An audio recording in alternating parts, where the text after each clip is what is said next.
Yeah, I mean, we'll find out more in a little bit here with Garth Lagerwey coming out to provide an update. But I think that it's kind of been a mixed bag here in Seattle, right? I mean, some very high highs. That 2014 season when him and Martins were both kind of playing off each other, I mean, that was sort of one of the great seasons that they've had here. And certainly, you'll never be able to take that away. He maybe adjusted to MLS a little bit, took a little while.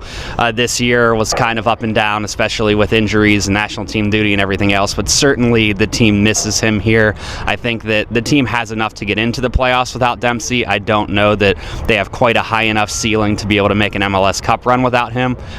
So again, we'll see what the update is coming up, but I think that the Sounders certainly miss him and will going forward depending on what happens. They seem like they're in pretty good standing, and a lot will depend on tomorrow night against Chicago. It feels on the one hand like a pretty straightforward victory. Chicago's been pretty rough this year in last place in the entire league, but it does also kind of feel like a trap game to a degree. I mean, against a rival coming up this weekend, coming off a really big, impactful win, I think the Senators are going to have to be careful on refocusing here and getting back in charge. But if they can win tomorrow night at home against the Fire, they're going to be in really good standing coming down the stretch here. Certainly their relationship is developing. It's a different kind of partnership than Oba and Clint had, I think. I mean, those two like to play off each other. They had very similar skill sets, whereas Lodero and Morris are kind of complementary parts.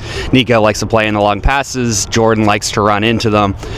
So I think that they're certainly developing well, and that chemistry bodes well for the Sounders, not just this year, but especially going forward.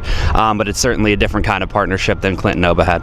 I think that the win in LA was probably his most significant achievement to this point. I mean, going on the road against a team that they weren't favored to beat, against a team that hadn't lost at home all year, that they hadn't beaten in Carson since 2009. I mean, that was a really impressive victory for the Sounders, and certainly a testament to what Brian has been able to do.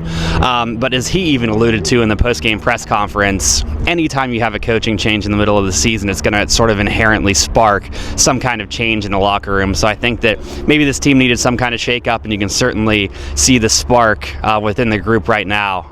But some of that's down to the change in general, and some of that's down to what Brian's been able to accomplish here. So